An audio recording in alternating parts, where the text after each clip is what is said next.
The execution chamber fell silent as Ambassador Daniel Carter's body slumped against the quantum restraints. The Galactic Council's judgment had been swift, brutal, and final. Humanity's first official representative to the wider galaxy died not in combat, not in accident, but by deliberate sentence from the very civilization that had invited Earth to join their union. Admiral Lisa Grant received the transmission aboard the Orbital Defense Station 3 hours later. Her hands trembled as she watched the recording. Her jaw clenched so tight her teeth ached. The Council had executed Daniel for refusing to sign the submission accords, documents that would have stripped Earth of sovereignty and reduced humanity to a client species. They had made an example of him broadcast across 1,000 worlds. They had made a mistake. Lisa pulled up the encrypted channel to Earth's primary military command.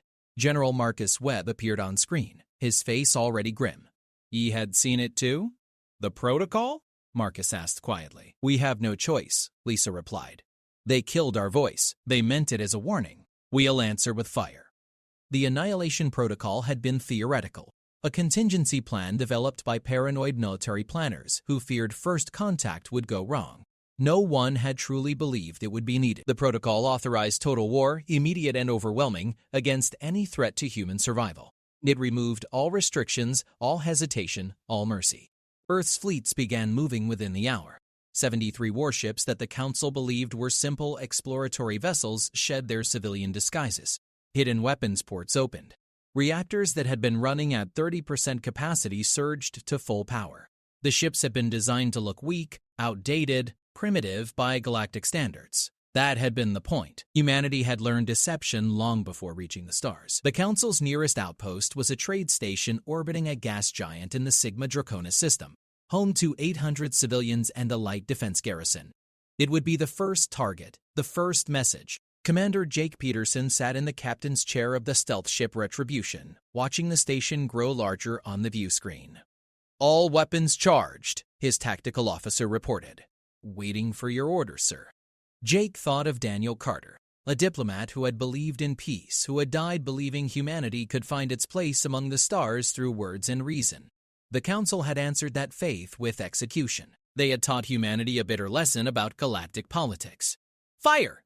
Jake said. The Retribution's main cannon, a weapon using technology humanity had developed in secret, tore through the station's shields like they were tissue paper. Secondary explosions bloomed across the structure as atmosphere vented into space. Jake felt nothing. No satisfaction, no regret. Just cold purpose. Across human space, similar scenes played out.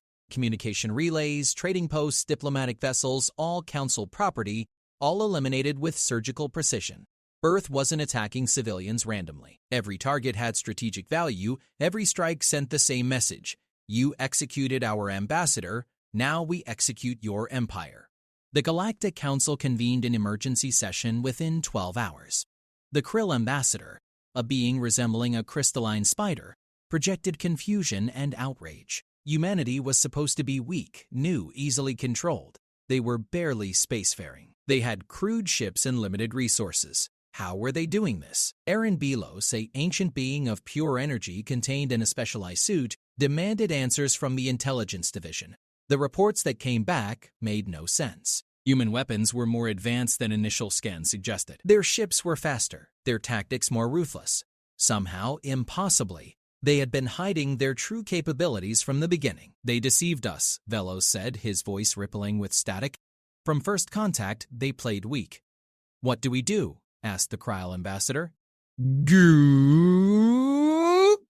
"Negotiate with the species that just destroyed 47 of our installations in 6 hours?" Velos considered the smoking ruins appearing on reports across his consciousness. "We crush them immediately, before they grow stronger."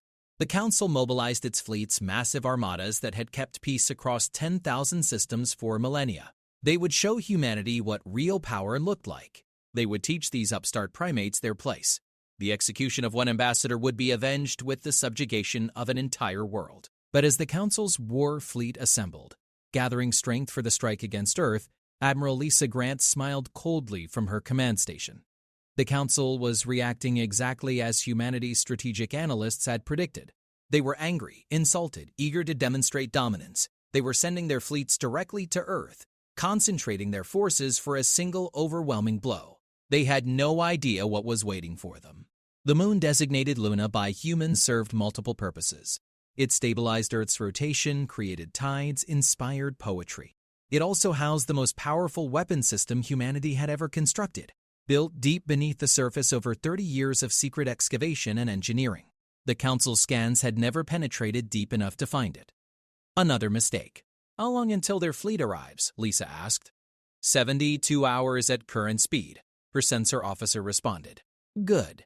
Begin final preparations. Let's show them what happens when you kill a human messenger." The Council fleet numbered 3,000 ships, ranging from small frigates to massive dreadnoughts 5 kilometers long. They carried enough firepower to glass a planet, to boil oceans, to crack continents. Fleet Commander Zelkoth, a veteran of 100 campaigns, led from the flagship Eternal Justice. He had never lost a battle. He had crushed rebellions, defeated pirates, brought order to chaos. Humanity would be another victory, another footnote in his long career. The human orbital defenses opened fire first, railguns and missile platforms releasing everything they had. Zelkoth barely noticed. His shields absorbed the primitive weapons with ease. A few unlucky ships took damage, but nothing significant. He almost felt disappointed. This was humanity's great defense? This was the species that dared challenge Council authority. Then the moon opened. Massive doors, each one 30 kilometers across, slid open on Luna's surface. Inside, something began to glow with impossible brightness. Energy readings spiked off every chart, climbing into ranges that shouldn't be possible, that violated known physics. "Evasive action!" Zelkoth screamed, but it was far too late. The beam that erupted from Luna was nothing like conventional weapons. It didn't burn or explode. It simply erased a column of concentrated energy that deleted matter at the quantum level. The beam swept across the Council fleet like a scythe through wheat, and everywhere it touched, ships ceased to exist. Not destroyed, not damaged.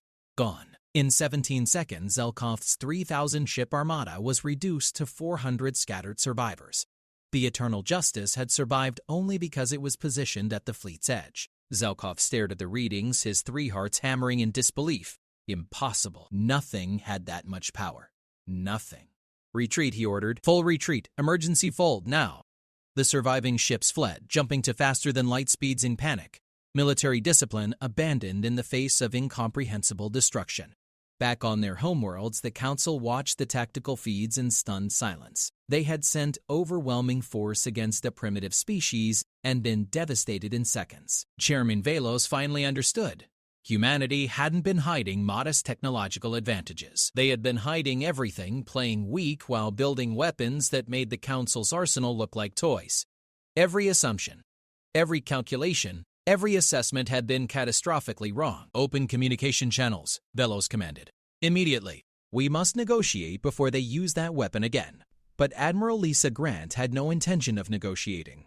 Not yet. The Council had executed Daniel Carter to demonstrate their power, to show humanity its place. Now humanity would return the lesson with compound interest. The Annihilation Protocol didn't end with defensive victories. It called for the complete elimination of the threat. "Target their homeworlds," Lisa ordered. "Prepare the fleet for deep strikes. We're going to finish this." Her officers moved with grim efficiency, plotting courses to a dozen Council core worlds. Humanity's ships, no longer pretending to be slow or weak, could cross distances the Council thought impossible. They would strike the heart of galactic civilization before anyone realized they were coming. Captain Helen Brooks commanded one of these deep strike vessels, the Vengeance. Her target was Krillix Prime, home to the crystalline beings who had voted unanimously for Daniel's execution. The Krill believed themselves safe, protected by distance and defenses that had never been breached. They were about to learn how wrong they could be. The Vengeance dropped out of faster-than-light travel on the edge of the Krillax system, sensors immediately painting a picture of orbital defenses and patrol routes.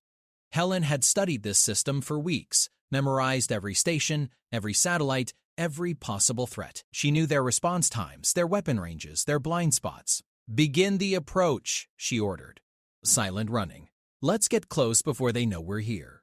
The ship's stealth systems were another secret humanity had kept, technology adapted from submarine warfare and enhanced with exotic materials. The Vengeance slipped past 3 patrol groups without triggering a single alarm. By the time Krylak's Defense Command realized something was wrong, Helen's ship was already in position above their capital city. All weapons armed, her tactical officer confirmed. Helen thought about Daniel Carter one last time, about his belief in peaceful coexistence, his dream of humanity joining the galactic community as equals. The Council had killed that dream along with the men. What came next was their fault, their choice, their consequence. Fire. Kinetic impactors fell from orbit, telephone pole-sized projectiles moving at significant fractions of light speed. They carried no explosives, needed none. Pure velocity was enough. The first impactor struck the crystalline towers of the Krill government complex and released energy equivalent to a small nuclear weapon. Shockwaves radiated outward, shattering structures for kilometers. The bombardment continued for 7 minutes. Precisely targeted strikes that demolished military installations, command centers, and communications hubs. Helen wasn't targeting civilians. This was strategic destruction calculated to cripple Krylak's military capacity while sending an unmistakable message. Similar attacks played out across Council space, while Earth's ships struck simultaneously at 18 targets, each one a world that had participated in Daniel's execution. The coordination required was staggering. The precision inhuman. The Council had assumed humanity was barely organized, barely competent. Another mistake in a growing list. On Earth, General Marcus Webb watched the operation unfold from deep inside the Cheyenne Mountain Command Center. Status reports flowed across his screens, each one confirming successful strikes. No human ships lost. Minimal defensive fire encountered. The Council had been caught completely flat-footed. They're trying to surrender, his communications officer reported. Multiple channels, every frequency. They're begging us to stop. Marcus considered the offer for exactly 3 seconds. Ignore them. Continue operations as planned. The Council didn't get to execute humanity's ambassador and then beg for mercy when the consequences arrived. They had started this war with arrogance and cruelty. Humanity would finish it with overwhelming force and cold efficiency. Mercy could come later, after the lesson was learned. After the threat was eliminated, after humanity's position was secure, Chairman Velos watched his civilization burn and finally grasped the terrible truth.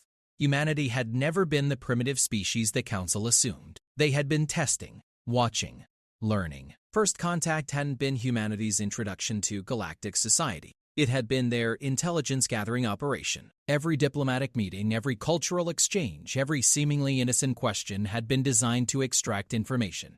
And the Council had told them everything. Ship specifications, defensive protocols, strategic doctrines, all of it freely shared with the species they believed was too backward to pose a threat. Humanity had smiled and nodded and taken notes, building their weapons in secret while pretending to be impressed by galactic technology. The deception was masterful, patient, utterly ruthless. How do we stop them? The Krill ambassador asked, his crystalline structure flickering with distress. Our fleets are scattered. Our defenses are breached. They're destroying our infrastructure with impunity. Velos had no answer. The Council's military advantage, built over thousands of years, had evaporated in less than a day. Humanity's technological superiority was absolute in the areas that mattered. Weapons, propulsion, stealth. Everything else had been calculated deception. We offer unconditional terms, Velos finally said. Complete withdrawal from human space. Reparations for the ambassador's death.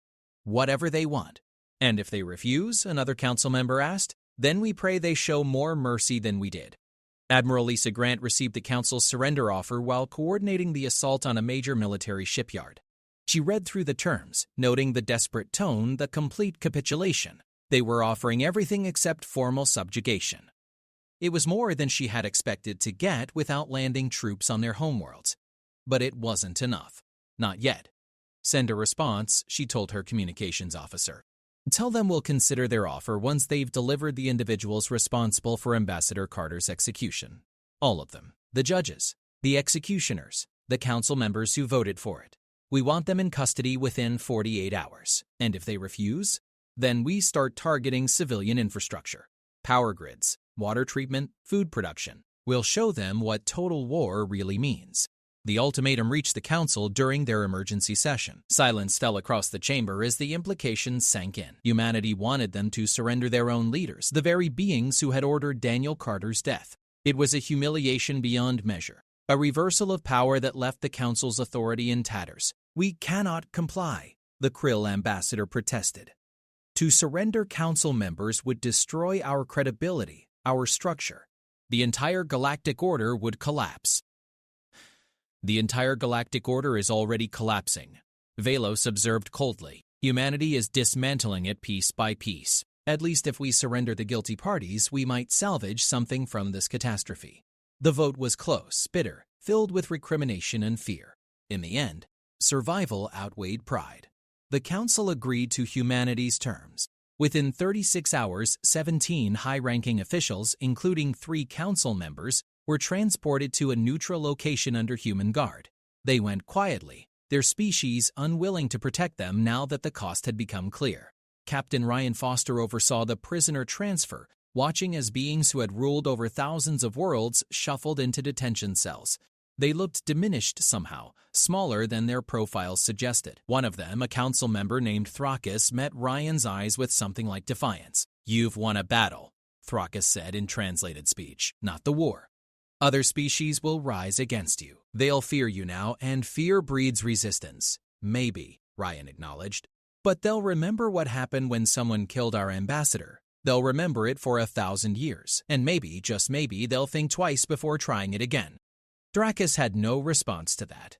Back on Earth, the Annihilation Protocol began its wind-down phase. Ships returned from deep strikes, weapon systems powered down. Military forces shifted from combat operations to occupation and monitoring. Humanity had gone from peaceful newcomers to galactic superpower in less than a week. The transition would have lasting consequences, good and bad.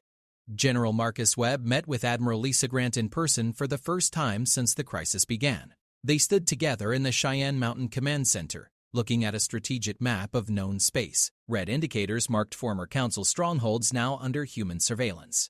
Green zones showed allied species who had quickly pledged support to humanity once the Council's weakness became apparent. "We're going to have to actually govern now," Marcus said. "Fight a war, sure, we trained for that. But running a galactic civilization? That's beyond our current playbook." "We'll adapt," Lisa replied. "We always do. Besides, we're not trying to replace the Council. Just ensure they never threaten us again." "You think the other species will accept that?" "Some of them have been under Council rule for millennia. They'll accept reality, and reality is that humanity has the biggest stick now. We didn't ask for this position, didn't want it. But Daniel Carter died trying to negotiate peace, and the Council answered with, we had to respond. We had to show them that killing humans has consequences." Marcus nodded slowly. "You know the history books will judge us harshly for this. All that death, all that destruction, some people will call it justice. Others will call it genocide. Let them call it whatever they want," Lisa said. "I'll sleep fine knowing we protected our species, our world, our future." Daniel died for peace. We fought for survival. That's the difference. The trials began 3 months later, held on a neutral space station with representatives from 200 species in attendance. The accused council members faced charges of murder, warmongering, and crimes against sapient rights. Humanity provided evidence, recordings of the execution, communications showing premeditation, testimonies from species who had suffered under similar council tactics. The proceedings were broadcast across the galaxy, watched by trillions. Prosecutor Amanda Price, a former international criminal lawyer, presented the case against the council with devastating precision. She showed how Daniel Carter's execution was just the latest in a pattern of council brutality, how countless species had been subjugated or eliminated for refusing submission. The council claimed to represent order and civilization, Amanda argued, but their order was built on fear, their civilization on forced compliance. When Ambassador Carter refused to surrender humanity's freedom, they killed him to make an example. Instead, they created a reckoning. Today we deliver justice not just for Daniel Carter, but for every species the Council has wronged. The verdicts came down after 6 weeks of testimony. Guilty on all counts. The sentences varied from life imprisonment to exile to remote systems, no executions. Humanity wanted to demonstrate that justice didn't require matching the Council's brutality. They would be better than their enemies, even in victory. Former Chairman Velos received the harshest sentence: life imprisonment with full consciousness maintenance, forced to witness the new galactic order humanity was building from the ashes of his empire. He would live for centuries watching everything he had built transformed into something unrecognizable. "Any final words?" the judge asked. Belos looked directly at the human delegation. You've proven you can destroy. Now prove you can build something better, otherwise you're just the next tyrants and someday someone will do to you what you did to us. The chamber fell silent.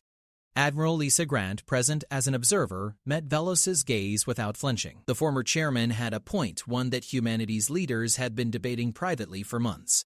Power was easy to seize, hard to wield responsibly. The Annihilation Protocol had served its purpose, but now came the difficult part, creating a lasting peace. 6 months after Daniel Carter's execution, Earth's government formally proposed a new galactic charter. Not a replacement for the Council, but a reformation. Species would maintain sovereignty, disputes would be resolved through arbitration, not force. Military aggression would be met with collective response. Most importantly, no single species or coalition could claim absolute authority over others. The proposal met mixed reactions. Some species welcomed humanity's leadership, having suffered under council rule. Others feared replacing one master with another. A few, bitter over their losses in the brief war, plotted resistance. But the fundamental equation had changed. Humanity held military supremacy, at least for now. And they were offering partnership rather than conquest. Captain Helen Brooks, promoted to admiral after her successful strike on Krylax Prime, led the diplomatic mission to the Krylax Prime. It was a symbolic gesture, sending the architect of their defeat to negotiate their future. The Krill leadership received her with visible tension. "Why are you here?" asked the new Krill premier, a being named Zilkath. "To gloat? To demand further concessions?" "To apologize," Helen said, surprising everyone in the room. "I carried out orders during war. My strikes were precise, targeted at military assets. But war still causes suffering, even when fought cleanly. I destroyed part of your world." "That deserves acknowledgement." Zilkath's crystalline structure flickered with confused patterns. "You're apologizing for winning?" "I'm apologizing for the necessity of fighting at all. The Council put us in an impossible position. We responded with overwhelming force. But that doesn't mean I'm proud of the destruction, or that I don't recognize the Krill people suffered for their leaders' decisions. I want to find a way forward that prevents this from ever happening again." The conversation lasted 4 hours, sometimes heated, occasionally approaching understanding. By the end, Zilkath agreed to consider the new charter proposal. It wasn't friendship, wasn't even trust, but it was a start. Helen departed Krylax Prime with something she hadn't expected: hope. Similar diplomatic missions played out across former council space. Humanity's representatives offered aid in rebuilding, technology sharing agreements, mutual defense pacts. Not all species accepted.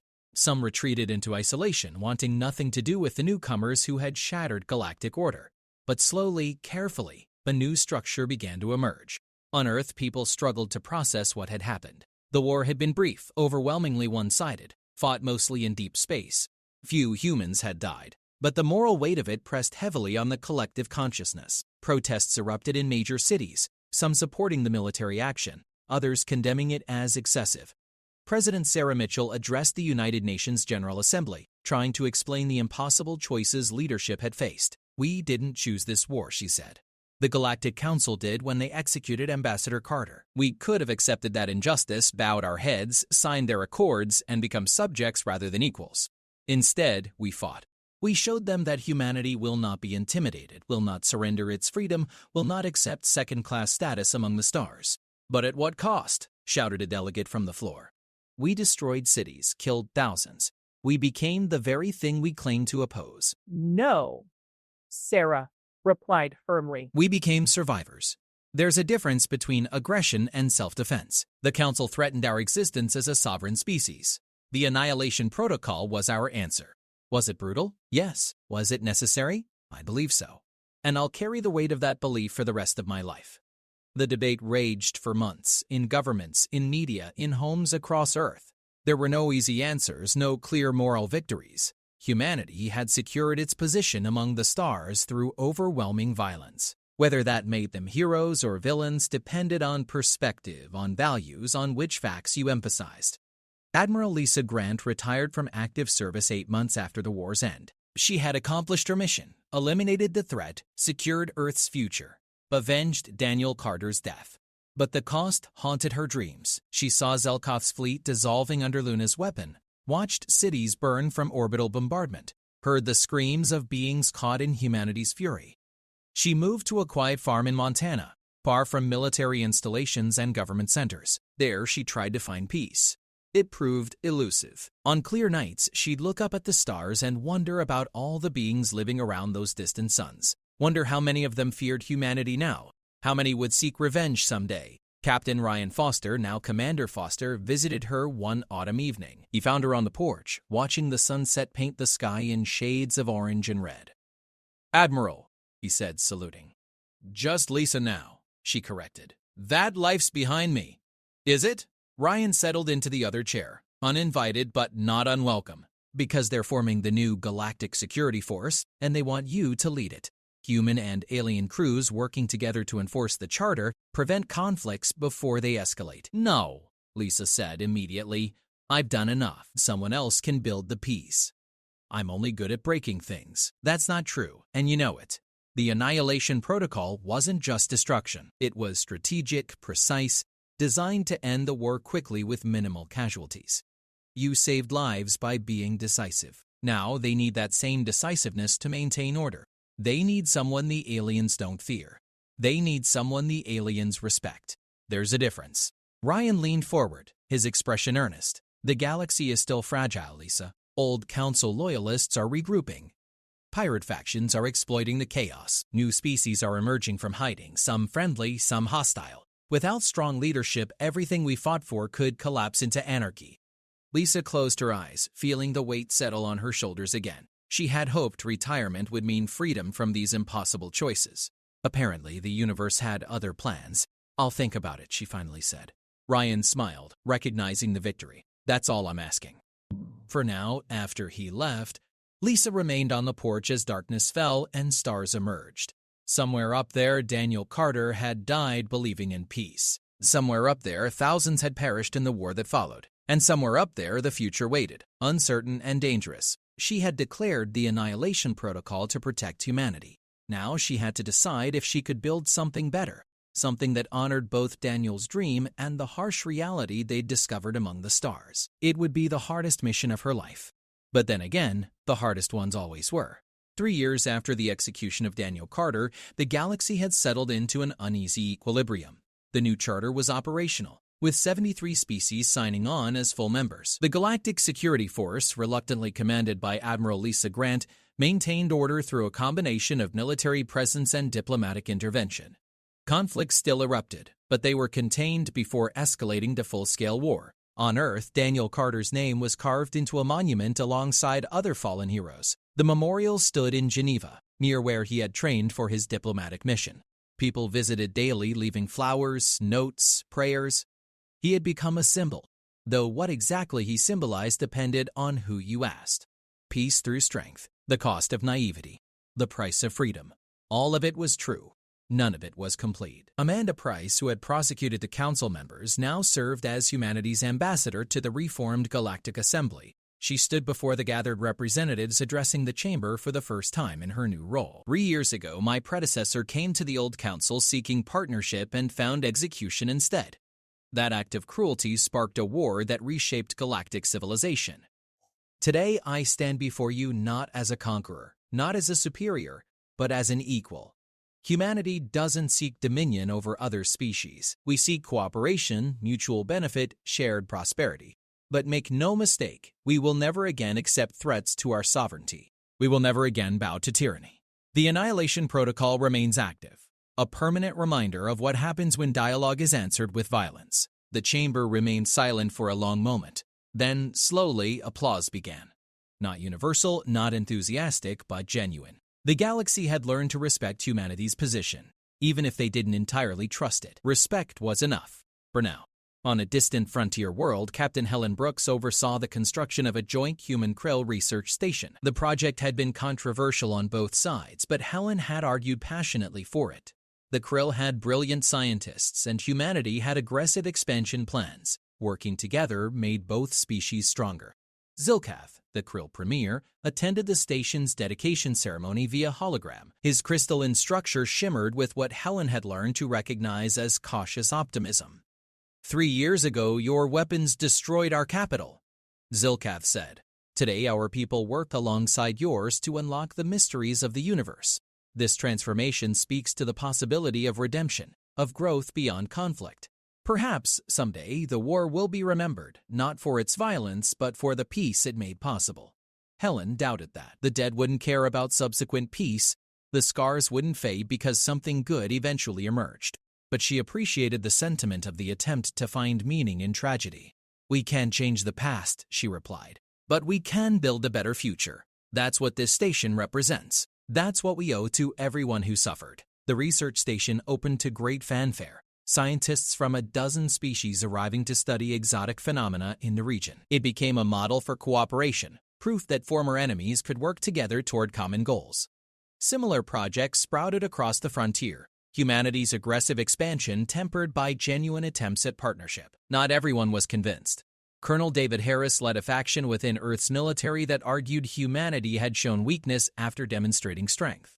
They believed the Annihilation Protocol should have been followed to its ultimate conclusion: complete human dominance, enforced submission from all alien species. "We had them beaten," David argued during a classified briefing. "We could have dictated terms, established Earth as the undisputed power. Instead, we negotiated, compromised, shared authority. We're giving away the advantage we paid for in blood." General Marcus Webb, still serving despite his age, fixed David with a hard stare. The Annihilation Protocol was designed to protect humanity, not conquer the galaxy. We achieved our objective. Daniel Carter's death was avenged. Our sovereignty secured. Everything after that is about building stability, not flexing power. Stability is an illusion. The aliens will resent us, plot against us. Better to rule them openly than pretend we're equals. "That's exactly what the Council believed," Marcus said quietly. "And look where it got them." "We're not going down that road, Colonel." Dismissed. The conversation reflected a deeper tension within human society. Some saw the war as proof of human superiority, justification for expansion and dominance. Others viewed it as a tragic necessity, a defensive action that shouldn't be repeated or expanded. The debate would continue for generations, shaping humanity's role among the stars. On the 5th anniversary of Daniel Carter's execution, Amanda Price stood before the memorial in Geneva alongside survivors from the war, both human and alien. The ceremony was broadcast across the galaxy, watched by billions. She spoke about loss, about justice, about the difficult path to peace. "Daniel believed in the better angels of our nature," Amanda said. "During Campania Barth, he believed species could coexist, learn from each other, grow together. His death seemed to prove him wrong, seemed to show that the galaxy respected only strength. But in the years since, we've built something that would have made him proud. It's imperfect, fragile, constantly threatened. But it exists. Hundreds of species working together not because they're forced to, but because they choose to. That's Daniel's real legacy. Not the war, not the protocol, but the peace we built from the ashes." In the crowd, former Chairman Velos watched from heavily guarded custody, granted permission to attend under maximum security. His expression, as much as his alien physiology allowed interpretation, seemed thoughtful. After the ceremony, reporters tried to get a statement from him. His guards almost intervened, but Velos raised a hand. "I executed Daniel Carter because I saw him as a threat to order," Velos said. "I was right about the threat, wrong about the order. Humanity shattered the Council's control not because they were barbaric, but because they were principled. They wouldn't accept subjugation, wouldn't compromise their values. I thought that made them dangerous. It did, just not in the way I imagined. They were dangerous to tyranny, to the comfortable lies we told ourselves about benevolent authority. 5 years later, I find myself grateful for my imprisonment. At least in here, I don't have to see how much better the galaxy functions without me." It was the closest thing to an apology anyone had heard from the former chairman. The statement went viral across the galactic network, discussed and debated endlessly. Some saw it as genuine remorse, others as manipulation. Velos himself refused further comment, retreating back into silent observation of the civilization he had helped destroy. Admiral Lisa Grant, commanding the security force from a massive station at a strategic crossroads, reviewed the latest threat assessments. Pirates remained a constant problem. Rogue factions occasionally attempted terrorist attacks against human targets or installations. 3 species had refused to join the charter and pursued aggressive expansion, requiring careful monitoring. The galaxy was far from peaceful, but it was stable, more or less. The Annihilation Protocol remained ready, humanity's ultimate insurance policy. But it hadn't been activated since the original war. Lisa took pride in that, found hope in it. Maybe, just maybe, they had scared the galaxy into behaving. Or maybe they had inspired it to be better. Either way, the result was the same. Earth remained sovereign, humanity remained free, and the dead had not died for nothing. Captain Jake Peterson, who had fired the first shots of the war by destroying the Council trade station, now commanded a joint task force patrolling the Outer Rim. His crew included humans, krill, and 4 other species, all working together against common threats. It felt surreal sometimes, serving alongside beings whose installations he had destroyed. One day, his krill tactical officer, a young scientist warrior named Trix, asked him about that first strike. "Did you hesitate?" Trix asked. "When you fired on the station, did you consider the people inside?" Jake thought carefully before answering. "I considered them. I knew there were civilians, beings just trying to live their lives. But I also knew what the Council had done to our ambassador. Knew they had to be answered. I made my choice, gave the order, and 800 beings died. I think about them every day. Wonder if some of them were like you. Decent people trapped in a bad system." "And if you could go back, would you change anything?" "No," Jake said simply. "We were at war." They had killed our representative, threatened our species. I did what was necessary. But that doesn't mean I'm proud of it or that I don't carry the weight. We all carry the weight, Trix. Everyone who fought, who gave orders, who pulled triggers. We carry it so that the next generation doesn't have to. Trix's crystalline structure flickered thoughtfully. My clutch mother died in that bombardment. She was a teacher, had nothing to do with the Council or the war. Just happened to be in the wrong place when your vengeance arrived. Jake felt his stomach drop. I'm sorry. Truly, I know. And I've forgiven you for giving humanity. Because I understand now that war is bigger than individual guilt, bigger than personal tragedy. My mother's death was part of a larger pattern, a system that had to break before something better could emerge. I serve on your ship not despite what you did, but because I believe in what we're building now. The conversation stayed with Jake long after his shift ended.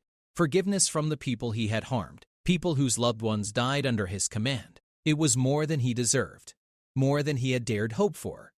It was also the clearest sign that maybe, just maybe, the galaxy was healing. 10 years after Daniel Carter's execution, his daughter Emma graduated from the newly formed Interspecies Academy.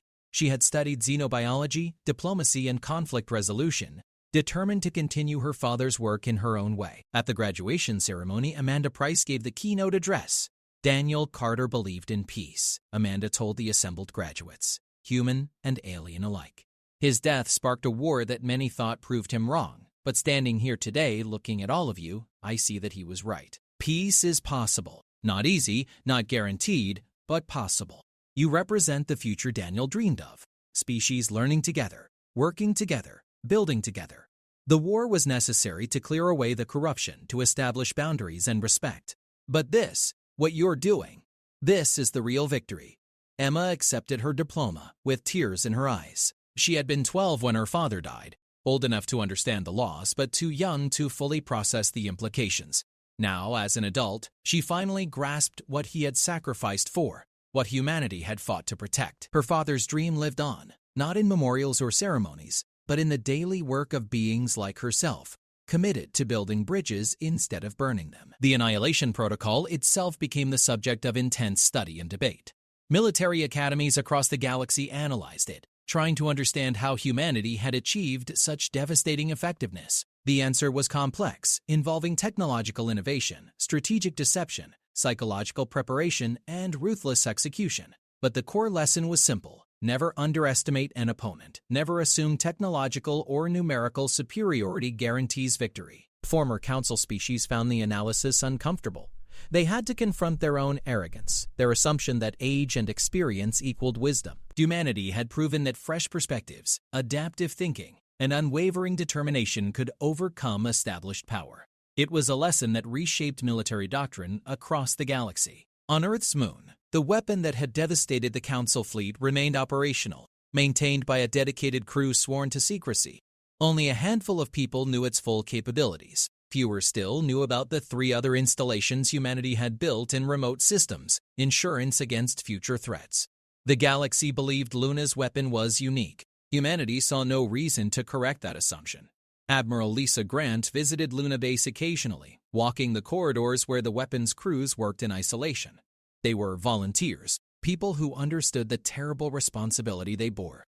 They maintained the capacity for annihilation while hoping never to use it again. "Do you think we'll need it again?" asked Commander Rachel Stone, the base's current director. "I hope not," Lisa replied honestly, "but hope isn't strategy. We need to be ready, always."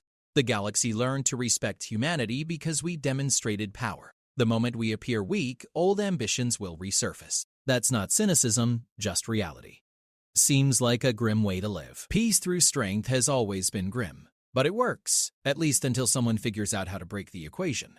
Our job is to make sure that doesn't happen on our watch. The human expansion into space continued at a measured pace. Colony ships departed Earth regularly, settling new worlds, establishing outposts, claiming territory. But humanity did so carefully, negotiating with existing inhabitants, respecting prior claims, following the charter they had helped establish. They demonstrated that strength didn't require constant aggression, that power could be wielded responsibly. Not every encounter went smoothly. The Thalen Collective, a militant species that had refused to join the charter, tested human resolve by attacking a frontier colony. The response was immediate and overwhelming. Human ships arrived within hours, drove off the attackers, and pursued them back to their home system. There, Admiral Grant personally delivered an ultimatum: cease aggression or face annihilation.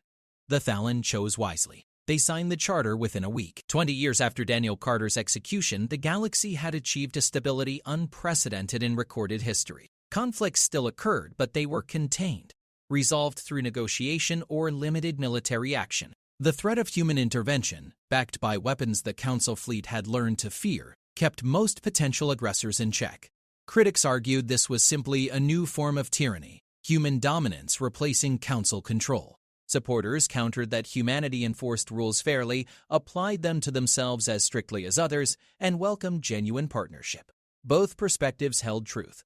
The galaxy had traded one empire for a different power structure, one hopefully less oppressive but still fundamentally built on military might. Emma Carter, now a senior diplomat, participated in first contact with a newly discovered species called the Vryn. They were cautious, having monitored galactic communications long enough to know about humanity's war with the Council. Emma worked carefully to establish trust, sharing humanity's history honestly while emphasizing the peaceful development of the last 2 decades. "We made terrible mistakes," Emma told the Vryn leadership. "We went to war, caused destruction, killed beings who might have been our friends under different circumstances. But we learned from those mistakes. We built something better from the ashes. Join us, work with us, help us continue improving, or remain independent. We respect that choice. What we won't accept is aggression against our allies or ourselves." That's the one lesson we've made absolutely clear. The Vryn studied humanity's actions over several months before agreeing to limited partnership. It was a small victory, but Emma treasured it. Each species that joined voluntarily rather than through coercion represented progress toward her father's vision. Slow progress, imperfect progress, but progress nonetheless. On the 25th anniversary of Daniel Carter's death, Earth held a day of remembrance. Not celebration, not mourning, but thoughtful reflection on what had been lost and gained. Admiral Lisa Grant, now in her 70s but still commanding the security force, gave a brief address at the memorial. "Daniel Carter died believing in peace," Lisa said. "We fought a war in his name. That irony isn't lost on anyone. But the war wasn't about vengeance, though it started that way. It was about establishing that humanity would not be subjugated, would not accept second-class status, would not surrender our freedom to anyone. We proved that point decisively. Everything since has been about proving we deserve the position we claimed. Some days we succeed, some days we fail, but we keep trying, keep building, keep working toward the galaxy Daniel dreamed of. That's how we honor his memory, not with monuments or ceremonies, but with the daily work of making the galaxy a little better, a little safer, a little more fair." The crowd dispersed quietly, many visiting the memorial to leave tributes. Among them was former Chairman Velos, ancient now and frail, granted compassionate release from imprisonment due to declining health. He stood before Daniel's name carved in stone, his energy form flickering weakly. "I killed you," Velos said to the memorial. "And in doing so, killed everything I built. Your people responded with fury I didn't think them capable of. They shattered my empire, imprisoned me, took everything I valued. And yet, looking at what they've created, I find I cannot hate them, cannot even fully regret what happened. Sometimes old systems need to die so new ones can emerge. You died for that transformation, Daniel Carter. I just wish you could have lived to see it. Security footage captured the moment Belos's words, his apparent remorse. The video went viral, analyzed endlessly by scholars and commentators. Was it genuine? Was it manipulation? Did it matter? Velos died 3 weeks later, his consciousness finally dissipating after centuries of existence. His legacy remained deeply controversial, a symbol of the old order humanity had destroyed. In the decades that followed, the galaxy continued its uneasy evolution. New species emerged, technologies advanced, borders shifted. Humanity maintained its position through vigilance, diplomacy, and the constant reminder of what they could do if pushed. The Annihilation Protocol remained ready, tested regularly, updated as technology advanced. But it was never activated again. The lesson had been taught, the message delivered, the precedent established. Kill a human ambassador, face total war. Threaten human sovereignty, face annihilation. The galaxy remembered and adjusted its behavior accordingly. Whether this represented true peace or simply fear-enforced stability remained debatable. But for the billions of beings living, working, loving, and dreaming across thousands of worlds, the distinction mattered less than the results. They had safety, prosperity, opportunity. They had futures their ancestors could only imagine. And somewhere among the stars, in a memorial garden on Earth, Daniel Carter's name remained carved in stone. A reminder of the price of peace, the cost of sovereignty, and the terrible necessity of defending both when the galaxy proved less civilized than hoped. His dream lived on, imperfect but real. Built on the foundation of the war his death had sparked.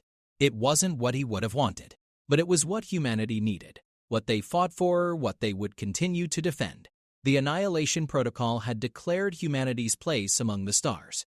The decades of peace that followed proved they deserved it. And if someday another threat emerged, another council rose, another species tried to subjugate humanity, the protocol waited, ready, watching, eternal.